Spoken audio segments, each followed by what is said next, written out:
Testing और debugging की बात चल रही थी। इसमें हमने 3 टेस्टिंग पे ख़त्म किया था कि इसको आगे देखेंगे। सबसे पहले है यूनिट टेस्टिंग। यूनिट टेस्टिंग मतलब ये होता है कि जो मॉड्यूल्स आपने बनाए हैं, डिसाइड किए हैं डिज़ाइन में और उनको इम्प्लीमेंट किया है, उनको टेस्ट किया जाता है आइसोलेशन में, यानी कि अलग-अलग उन्हें टेस्ट किया जाता है।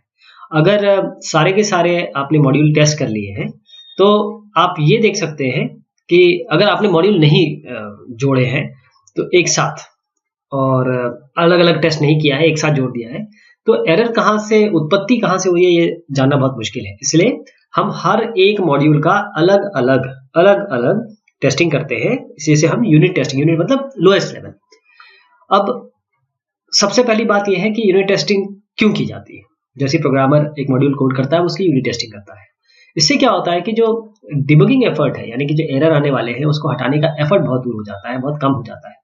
अगर आप एकदम से वहीं करेंगे टेस्टिंग, जैसे कोडिंग कर ली, तो आपको पता है कि इसको मैंने टेस्ट कर लिया है और इसके जो एरर्स है वो localisation of containment of error जो है वहां पर आपने दूर कर दिया है। अगर एक बार आपने मॉड्यूल बना दिए और उसके बाद हम क्या करते हैं कि यूनिट टेस्ट भी हो गया एक एक करके, फिर हम इंटीग्रेशन करते हैं, यानी कि एक साथ सबको नहीं जोड़ देते, एक एक करके सबको जोड़ते हैं। जैसे पहले 2 को जोड़ दिया, फिर दूसरे में तीसरे को जोड़ दिया, तीसरे को चौथे को जोड़ दिया, ऐसे करके अलग जोड़ते हैं और फिर उसके बाद हम किसी इंटीग्रेशन प्लान के तहत इसको जोड़ते हैं और फिर उसके बाद टेस्टिंग करते हैं। हर बार 2 जोड़ दिए फिर टेस्टिंग कर दी, 3 जोड़ दिए फिर टेस्टिंग कर दी। ऐसी टेस्टिंग इंटीग्रेशन टेस्टिंग कहलाती है।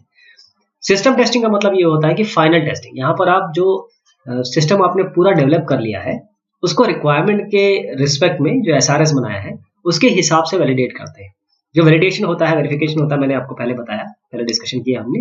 वैलिडेशन जो होता है रिक्वायरमेंट के तहत होता है, रिक्वायरमेंट के परिप्रेक्ष्य में होता है। और उसके बाद हम जब इंटीग्रेशन टेस्टिंग करते हैं, तो इंटीग्रेशन प्लान आपको बनाना पड़ता है, क्योंकि इंटीग्रेशन अब मैं जैसे मैंने कहा एक के साथ 2 मॉड्यूल जोड़ दिया, 2 के साथ ऐसा भी नहीं होता है।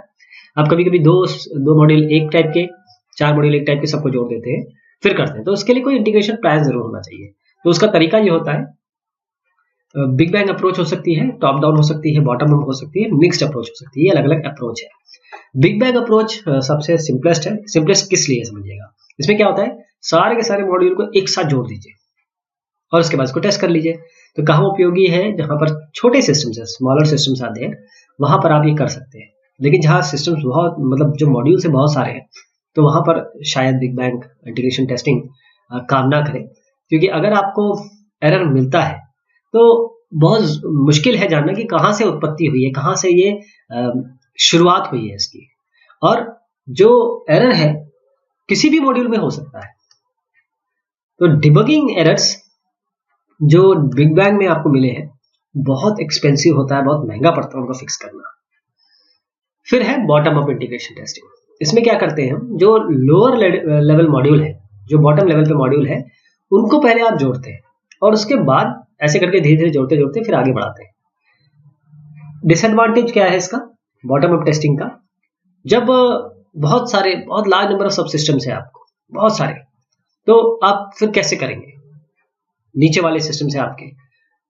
इसमें एक्सट्रीम केस क्या हो सकता है, अगेन आप बॉटम अप में बहुत सारे आपके, मान लीजिए आपके बहुत सारे या मैक्सिमम जो नीचे वाले ही है, जो सब सिस्टम्स है या फिर सब मॉड्यूल्स है वो नीचे वाले हैं, तो इनको सब कंबाइन करके करना वो एक तरीके से बिग बैंग अप्रोच ही जाता है। लेकिन ये एक अच्छा तरीका है। इसमें क्या होता है कि हम, आपको याद होगा मैंने स्टब्स और ड्राइवर बताया था आपको, कि अगर आपके पास मॉड्यूल नहीं बने होते हैं तो आप उनके लिए स्टब बनाते हैं और नीचे वाले मॉड्यूल नहीं बने होते तो उसके लिए ड्राइवर बनाते हैं। तो ये तरीका इसमें अपना सकते हैं। टॉप डाउन इंटीग्रेशन टेस्टिंग में क्या होता है कि आप ऊपर से शुरू करते हैं, जो आप मैनेजरियल लेवल के मॉड्यूल है उनसे शुरुआत करते हैं, फिर वो जिसको इंगित कर रहे हैं, जैसे ये है।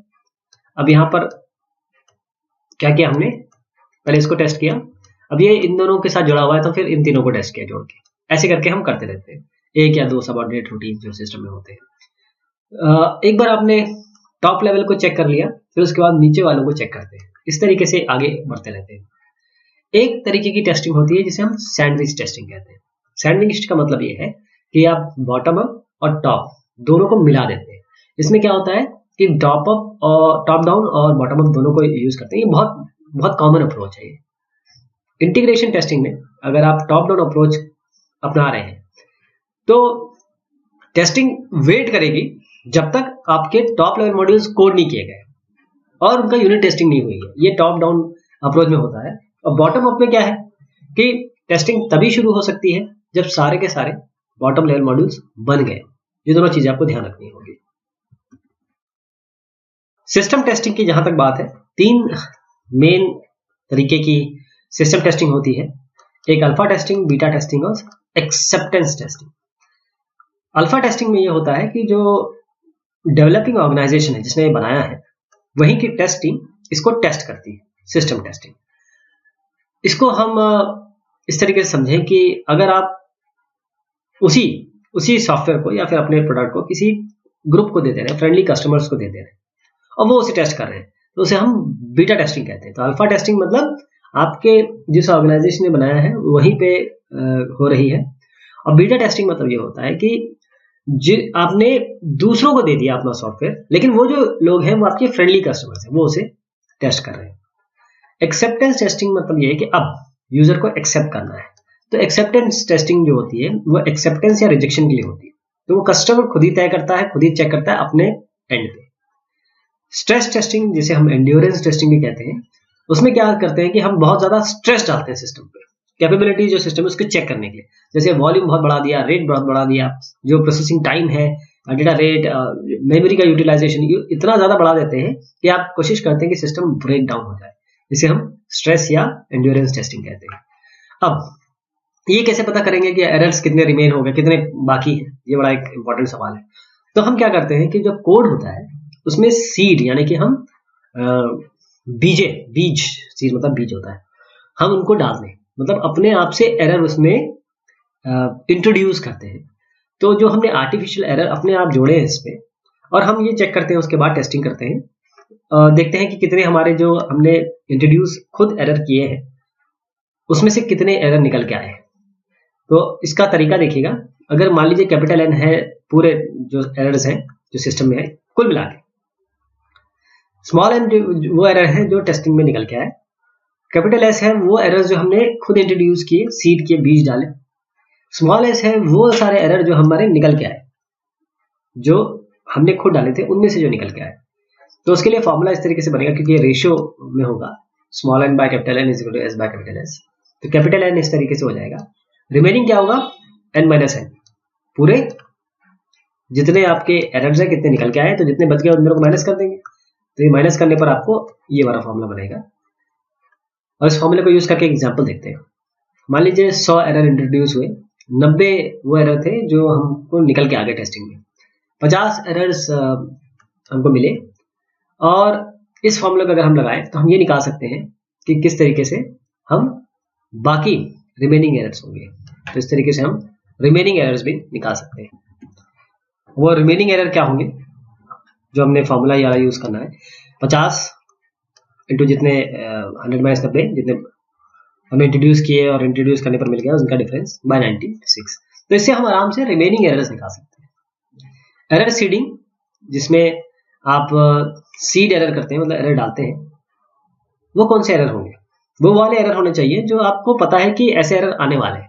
बहुत मुश्किल है इसको समझना कि भाई कौन से एरर आने वाले हैं, लेकिन अगर आप हिस्टोरिकल डेटा ले लें उसी सिमिलर प्रोजेक्ट के हिसाब से, तो आप बता सकते हैं कि देखिए साहब ये एरर जो है ये इसमें हम डाल सकते हैं, ये ऐसे एरर आने चाहिए। तो हमने आज देखा कि जो एग्जॉस्टिव टेस्टिंग है ये पूरे हमारे डिबगिंग टेस्टिंग के कॉन्टेक्स्ट में हमने जब देखा, तो इम्प्रैक्टिकल है पूरा एग्जॉस्टिव टेस्ट करना। इसके लिए जरूरी है कि एक ऑप्टिमल टेस्ट स्वीट आप बनाएं जो जितने ज्यादा से ज्यादा एरर निकाल सके।